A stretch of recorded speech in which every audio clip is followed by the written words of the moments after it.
Que les bénédictions soient ôtées à chacun d'entre vous. Il y a une question très simple que nous allons nous poser là tout de suite, de façon pratico-pratique. Et la question, la voici. Je voudrais d'abord, avant de la poser, la question, m'assurer que je fais appel maintenant à toute votre attention, mais également à toute votre intelligence, à cette qualité de cœur qu'on appelle l'intelligence, cette dimension du cœur chthonien qui a la capacité de comprendre les choses dans leur subtilité. Je fais appel à cette qualité de cœur, l'intelligence. Et je vais vous poser la question très simple et claire. Est-ce que dans une famille, la petite sœur a-t-elle le droit naturel, on va commencer comme ça, de se marier avant sa grande sœur?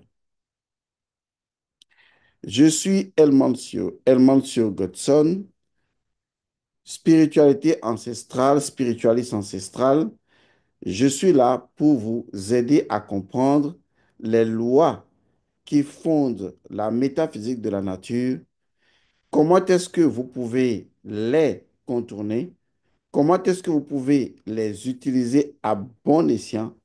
Ou surtout, comment est-ce que vous pourriez produire le déséquilibre consciemment et l'équilibre ensuite? Ou lorsque vous souhaitez produire l'équilibre, qu'est-ce qu'il faut concrètement faire? Ce sujet, il est épineux. Pourquoi? Simplement parce que beaucoup de familles ne savent pas que c'est déjà un sujet de sorcellerie. Comprenez dans ce sens, puisque la sorcellerie est beaucoup de choses, comprenez dans ce sens que la sorcellerie, c'est aussi un sort qui est jeté, et donc c'est un ensemble de sorts jetés. Il y a un sort qui est libéré. On dit en métaphysique qu'un sort est libéré lorsque une chose est mal dite. Donc, une malédiction peut libérer un sort qui est jeté. Une malédiction ne signifie pas forcément ce qu'on a dit. C'est également une action, car une action est une expression vibratoire et donc naturellement une forme d'expression verbale, une vibration, une émission, un mouvement. Alors, il est important de se poser ces questions. Parce que si la grande sœur est née avant la petite sœur, c'est une question toute bête, hein. Si la grande sœur est née avant la petite sœur, pourquoi la petite sœur se marierait-elle avant la grande sœur?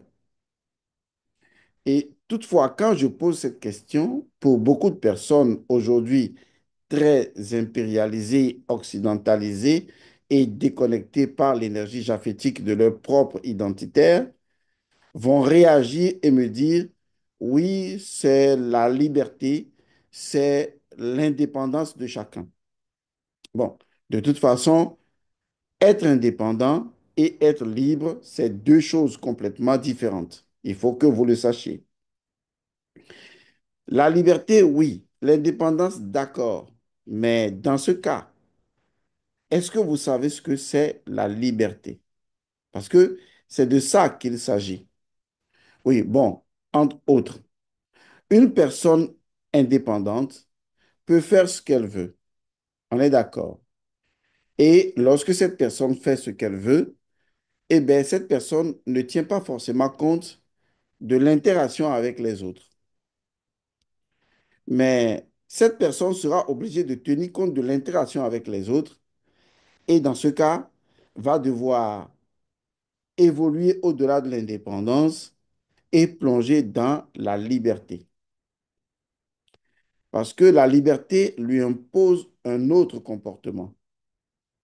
ce comportement où il n'était pas dépendant, donc il peut faire ce qu'il veut, mais quand il est libre, il se rend compte que, en fait, au moment où l'indépendance le centralisait, lui, le mettait donc au centre, eh bien, la liberté le mettait devant des responsabilités. Ce qui est intéressant à comprendre ici, c'est qu'il y a une loi naturelle, la loi de l'aîné. La loi de l'aîné n'est pas une loi qu'on peut violer. C'est une loi qui existe par la volonté d'Horus et d'Osiris. C'est la loi qui permet d'honorer les anciens, les ancêtres et même les morts, c'est-à-dire ceux qui sont partis avant nous. C'est également une loi de racine. Et donc, la loi de l'aîné est avant tout une loi de fertilité et de virilité, puisque les mânes ancestrales fertiles et viriles fondent également l'identité du droit d'aînesse. Nous n'appartenons pas à un peuple javétique où le droit d'aînesse peut être vendu contre un plat de lentilles. Parce que chez nous en Afrique, on ne peut pas vendre le droit d'aînesse. Celui qui est né, et quand je parle de droit d'aînesse de naissance, celui qui est né avant toi, il possède une énergie d'aînesse que tu n'auras pas, que tu n'auras jamais par rapport à lui. Tu peux l'avoir par rapport à une autre personne, mais par rapport à lui, c'est un acquis définitif pour lui. Il a contemplé le soleil avant toi. Il a été en relation avec Ré avant toi. Il est ton aîné. Et cette loi, elle a des implications biologiques, elle a des implications mathématiques, elle a des implications scientifiques, elle a des implications spirituelles très puissantes. C'est pourquoi dans certaines traditions, dans certaines tribus, il est impossible d'aller épouser la petite sœur lorsque la grande sœur n'a pas encore trouvé preneur, n'a pas encore trouvé mari. Vous ne pouvez pas épouser la petite sœur. Parce que les anciens savent que pour le bien-être même de la petite sœur, il faut forcément que la grande sœur soit d'abord mariée avant que la petite sœur ne le soit. Je dis bien, pour le bien-être même de la petite sœur. Cela peut paraître incongru pour des consciences japhétisées, des personnes qui sont déconnectées de la réalité. Écoutez-moi très bien. Je ne le dis pas pour que vous l'appliquiez de façon béate en disant, OK, Godson a dit, c'est le droit d'aînesse, donc ma grand-sœur n'a pas encore trouvé, je vais l'attendre. Ce n'est pas ce que j'ai dit. J'ai commencé à dire une chose que vous n'avez pas suivie au départ. Donc, réembobinez la bande et revenez au point de départ. J'ai dit quelque chose dans ce style-là que par la spiritualité ancestrale, on peut produire un déséquilibre pour ensuite créer un équilibre, tout comme on peut équilibrer une chose lorsqu'on est conscient que cela a été déséquilibré. Car les mythes et légendes de l'Égypte antique entre Horus et Seth sont en réalité résumés en une succession de déséquilibres et d'équilibres, d'équilibres et de déséquilibres, et de déséquilibres et d'équilibres. La science de l'équilibre est la science de l'Afrique, est la science des ancêtres. Car celui qui connaît le principe de l'équilibre peut volontairement choisir de déséquilibrer un système et ensuite de l'équilibrer. Et ça, c'est une connaissance à avoir. C'est une connaissance importante. Et donc, revenant donc à ce que je disais tantôt, maintenant que les esprits intelligents que j'ai appelés au départ pourraient me comprendre, je dis le droit d'aînesse est rigoureux. Il est tellement rigoureux parce qu'il est la loi des anciens. Il est la loi de la racine. Et donc, normalement, du point de vue naturel, c'est pourquoi ces peuples sont des peuples de nature, des peuples autochtones, vous voyez, des peuples dont la fondation est chthonienne. Ce sont des peuples qui comprennent que si tu viens chercher femme dans une famille et qu'il y a la grande sœur, et il y a la cadette, peut-être qu'il n'y a qu'une succession de femmes et qu'il y a la benjamine, tu ne peux pas choisir la benjamine, tu ne peux pas choisir la cadette, il faut d'abord choisir l'aîné. Et ça, c'est important. Cette tradition même a été appliquée dans la Bible des chrétiens. Vous vous rappelez de l'histoire de Moïse et donc de sa femme, où il a été, c'est Pourra, il a été donc question qu'elle était la plus âgée. Parce que justement, il faut marier la plus âgée avant de marier les autres, pour le bien-être même des autres qui viennent après. J'ai bien dit pour le bien-être des autres qui viennent après. Alors, une fois que ceci est dit, et qu'il a également dit que je ne vous l'impose pas, et qu'on peut déséquilibrer quelque chose, il faut juste l'équilibrer ensuite, cela veut dire que vous pourriez vous marier en tant que cadette, même si votre sœur aînée n'a pas encore trouvé preneur, mais il y a des rituels de base obligatoires à faire. Sinon, vous déclenchez systémiquement ce que j'ai appelé tantôt un déséquilibre, une malédiction qui va être un sort qui sera jeté ou sur vous en tant que personne ou sur vos progénitures et je vais vous l'expliquer. Ici, il n'y a pas question de mystification, il est question de science spirituelle. Et cette explication va vous donner réflexion. Alors, sur quoi repose la loi de l'aîné? La loi de l'aîné repose sur le fait que lorsque quelqu'un est né avant toi et que tu es venu après, il est, on redescend alors dans le principe du soutènement, il est ton soutènement. C'est-à-dire, de façon plus basique, il devient ta racine. Donc, l'aîné qui est venu avant toi devient automatiquement, à toi qui est venu après, il est pour toi une racine. Imaginez un arbre qui évolue dans le temps, vers le haut, et que l'aîné est venu avant. Il est la base sur laquelle vient se poser celui qui vient après. Et celui qui viendra après aura une base, c'est celui qui est venu avant lui. Retenez bien la base. Tout ce qui est base est lié à la déesse Isis. Elle représente le principe du soutènement du trône. Or, je vais repartir maintenant dans une autre explication.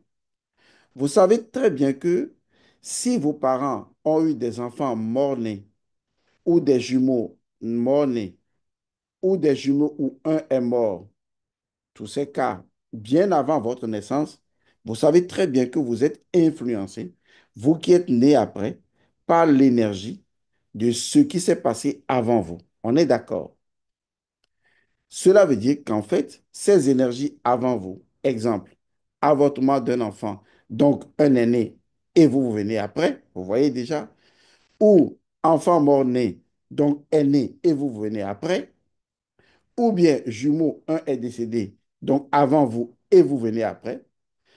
Et vous voyez donc que ces énergies, inévitablement, vont vous moduler, car c'est sur les anciennes racines qu'on tisse les nouvelles racines. Il va sans dire que autant vous ne pouvez pas échapper à l'énergie de votre père et à l'énergie de votre mère, autant vous ne pouvez pas échapper à l'énergie de vos aînés, de ceux qui sont nés avant vous, car c'est à la suite de leur énergie que vous êtes arrivé et donc leur énergie se continue dans votre énergie. Et donc, vous voyez déjà ce que cela coûte concrètement. Or, toute la science de nos ancêtres est basée sur la loi de l'énergie, de la vibration et de la fréquence. Ça veut dire, et je vais aller dans les détails, si vous avez une grande sœur qui a échoué plusieurs fois à son mariage ou qui ne trouve pas preneur et qui est désolée, ne regardez pas la grande sœur. Regardez plutôt énergie, vibration et fréquence. Ça veut dire que il y a une fréquence, il y a une énergie Il y a une vibration avant vous qui, dans sa nature, n'a pas trouvé l'amour ou n'a pas trouvé une vie équilibrée en termes justement de avoir un mari. Et or, vous, vous êtes venu après. Et donc, cette énergie de votre grande sœur qui n'est pas mariée, qui n'a pas trouvé preneur, qui est là, cette énergie, elle demeure là. Elle est toujours dans le sang. Oui, vous me direz, mais Monsieur Godson, je suis déjà né et j'ai grandi. Et elle vit sa vie à part. Oui, je connais la japhétisation de votre conscience. C'est pas grave. Mais ce que je voudrais vous expliquer et que vous devez comprendre, c'est que vous raisonnez selon le principe du monde physique, le passé, le présent et le futur. Et donc, moi, ma grande sœur, c'est vrai, elle est l'aînée, elle n'est pas encore mariée, on est d'accord. Et moi, je suis marié, mais, eh bien, je suis déjà une personne indépendante et sa vie ne me concerne pas. Et de toute façon, je suis déjà né. Et comment est-ce que son énergie peut-elle m'influencer? C'est là que je vais vous envoyer dans le monde astral, ancestral, man ancestral. Le monde où se gère la destinée humaine. Est-ce que vous comprenez ça? Or, dans ce monde, le passé, le présent et le futur n'existent que dans le moment T, maintenant. Donc, que ce soit le passé, le présent ou le futur, eh bien, ça agit inévitablement sur vous. Exemple, vos parents ont fait des choses et c'est déjà passé et pourtant, vous en récoltez les conséquences. C'est parce que le sang lui-même d'une famille a son égrégore. Ce qui veut dire que tout ce que l'un des membres de la famille fait avec le sang est enregistré dans la mémoire du sang de cette famille. Et si cela ne vous affecte pas, vous, tout de suite, ça affectera vos enfants et les enfants de vos enfants. Ça fait partie de la mémoire du sang, à moins que justement vous décidiez de transformer la situation. Et donc, revenant à ce que je disais tantôt, si votre grande sœur n'est pas mariée ou elle ne fait qu'échouer à son mariage, ce n'est pas votre faute. Je suis d'accord. C'est peut-être même sa faute. C'est peut-être son karma. Vous voyez, tout ça, on peut le comprendre. Mais une chose est sûre, c'est que ne la voyez pas en tant que personne physique, voyez-la en tant que énergie, vibration, fréquence. Elle constitue alors une énergie de déséquilibre, c'est-à-dire une personne qui n'a pas trouvé mari et qui est donc déséquilibrée dans le sang de cette famille. Et vous, vous avez trouvé en tant que petite sœur un homme, très bien, et tout va bien pour vous, c'est normal. Mais là où le bas blesse, c'est que certes, tout peut aller bien pour vous, la petite sœur, parce que il faut forcément un temps pour que les énergies se mettent en mouvement. Mais si vous ne corrigez pas ce défaut dans le sang par rapport à votre grande sœur, vos enfants, à vous, petite sœur, et les enfants de vos enfants vont hériter de ce déséquilibre. Voilà de quoi il est question. C'est ce qu'il faut comprendre de la chose. C'est pourquoi les peuples anciens, les peuples autochtones, ayant vécu ces expériences dans le long terme, ont décidé, certaines tribus ont décidé catégoriquement, vous prenez la grande sœur et non la petite sœur, il faut qu'elle soit épousée pour que la petite sœur soit. Pour que, une fois qu'elle est épousée, elle introduit dans la lignée de cette famille, de ce sang, un équilibre d'une personne qui a trouvé son second, c'est-à-dire d'une Isis qui a trouvé son Osiris, ce qui fait l'équilibre. Et cet équilibre se répercute dans le sang. Il y a, et je vous l'assure, des familles où il n'y a absolument pas de problème de mari pour les filles. Je vous assure, j'ai reçu des gens en consultation. La famille, la sœur vous dit, chez nous, on trouve toujours des hommes, c'est bizarre. On a comme si les hommes sont déjà là pour nous. Et la grande sœur, on est cinq filles. La grande, elle a trouvé très tôt. L'autre qui l'a suivi a trouvé. L'autre qui l'a suivi a trouvé. Moi-même, j'en ai trouvé. Bon, on n'a pas de problème d'homme. On en trouve. Et ça, je vous assure, ça existe. Est-ce que vous voyez? Je voudrais que vous compreniez le mécanisme qui est en jeu. Et je le répète, pour que les individus des ratés ne prennent pas mal mes propos. Je dis, je ne demande pas à une petite sœur de ne pas se marier parce que sa grande sœur n'est pas mariée. Ce n'est pas ce que j'ai dit. Je pars d'abord du principe que on peut déséquilibrer soi-même quelque chose pour l'équilibrer ensuite. Comme on peut partir d'un déséquilibre et produire l'équilibre, ou on peut partir d'une situation et qu'on peut l'équilibrer. Ça veut dire que vous avez l'obligation de connaître la loi de l'aîné dans toutes ses configurations pour ne pas la violer à votre tour. Cela veut dire que si vous avez une grande sœur qui n'est pas mariée, pour éviter que la loi de l'aîné, puisqu'elle devient forcément le soutènement des énergies que vous allez développer après. Et les énergies que vous allez développer, ce sont que vous allez avoir des enfants. On est d'accord.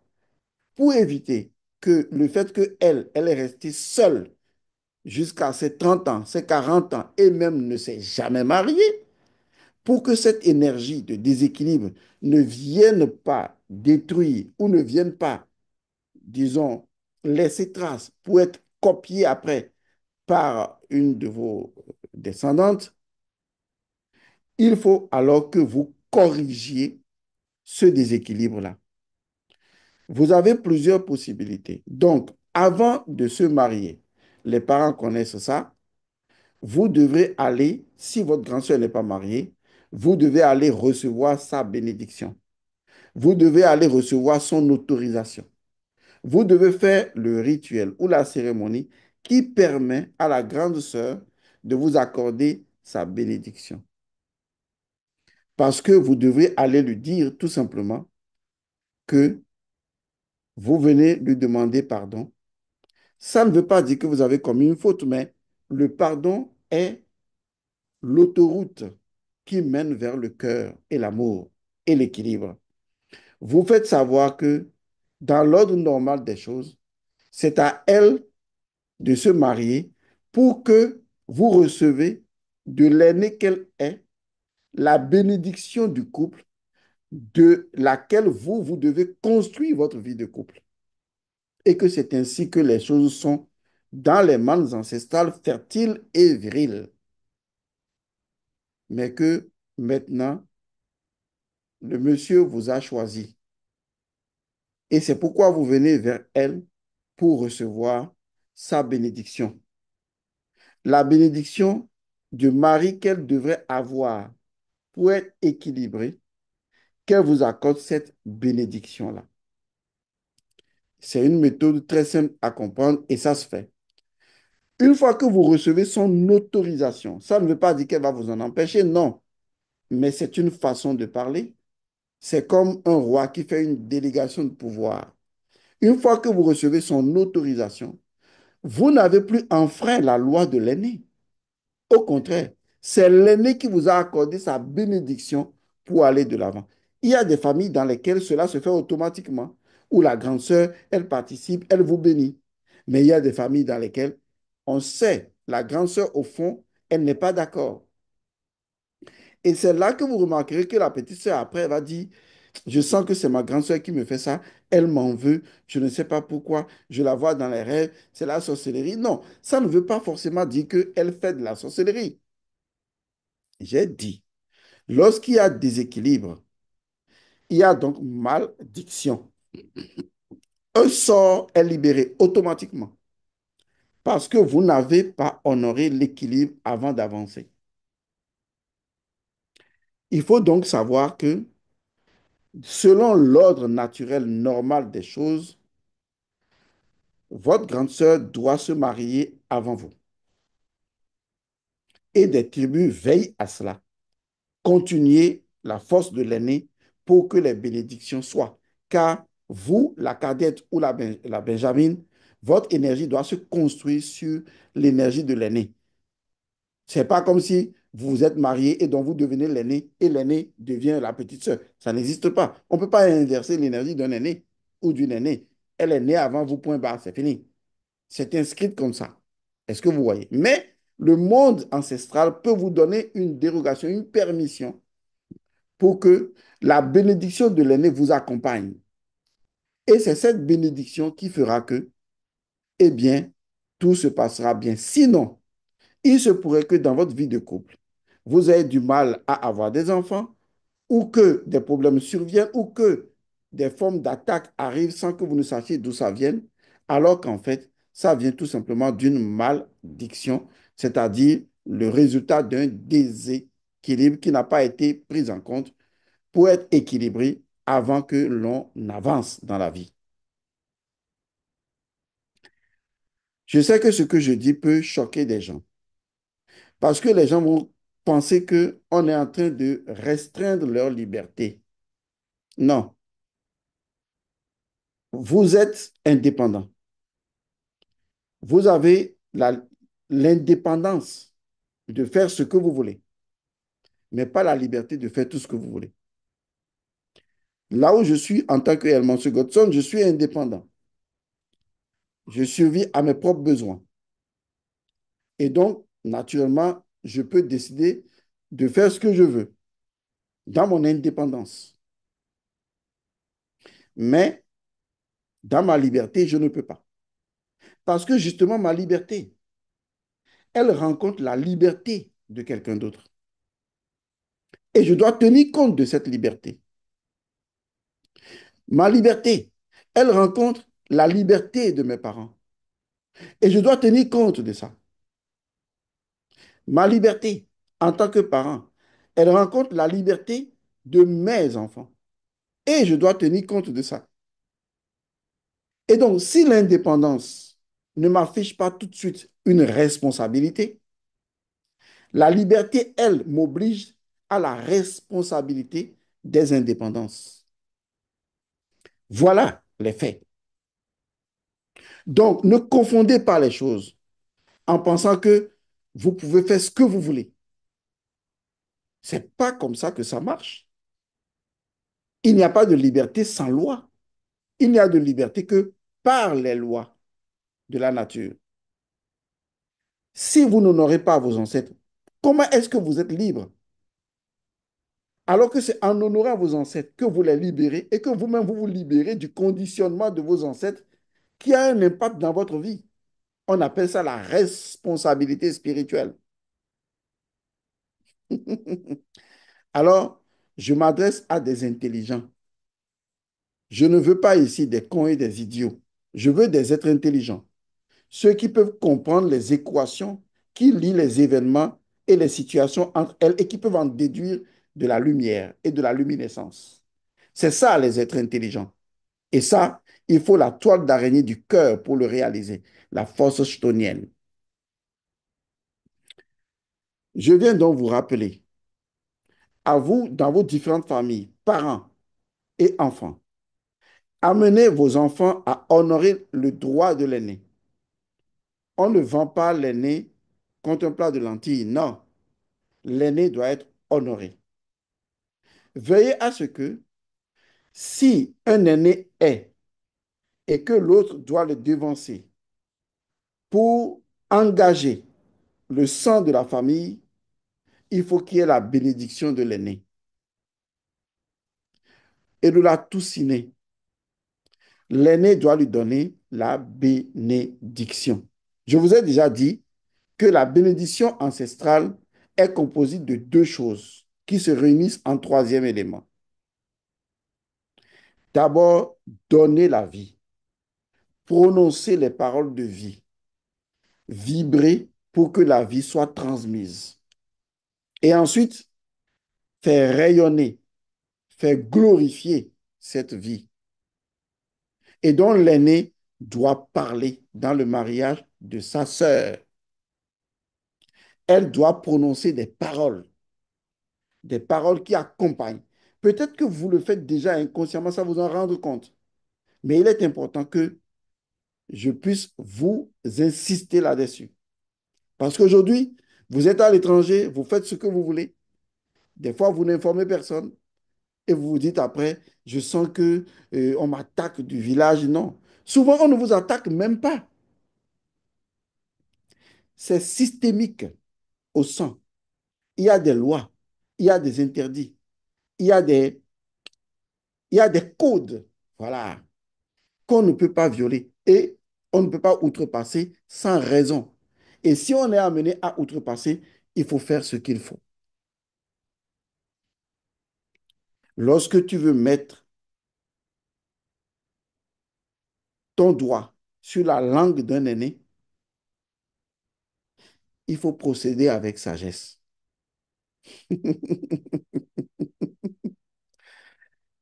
Des fois, des gens diraient, mais pourquoi autant de pouvoir pour un aîné? Non, ce n'est pas autant de pouvoir pour un aîné.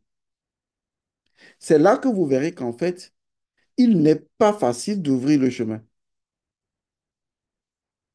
Or, l'aîné, c'est celui qui ouvre le chemin. Et ce n'est pas facile d'ouvrir le chemin. Vous imaginez, vous avez une terre inconnue et vous êtes le premier à aller sur cette terre inconnue pour découvrir cette terre. Et vous revenez pour maintenant accompagner les autres, pour que votre énergie facilite le passage aux autres. Est-ce que c'est facile d'aller sur une terre inconnue? Non, ce n'est pas facile. L'aîné doit être honoré comme un aîné. Je vous donne donc ces codes, à vous de les utiliser comme vous voulez. C'est pourquoi vous avez besoin d'étudier votre propre spiritualité pour que les codes qui préexistent déjà dans votre sang correspondent justement à votre vécu au quotidien.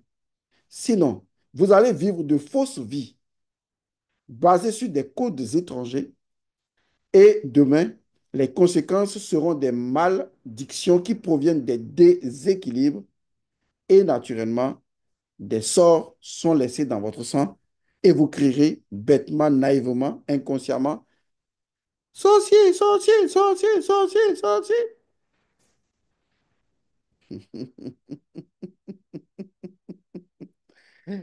Je vous remercie d'avoir suivi cette capsule. J'espère qu'elle vous aura aidé à ouvrir un tant soit peu de conscience.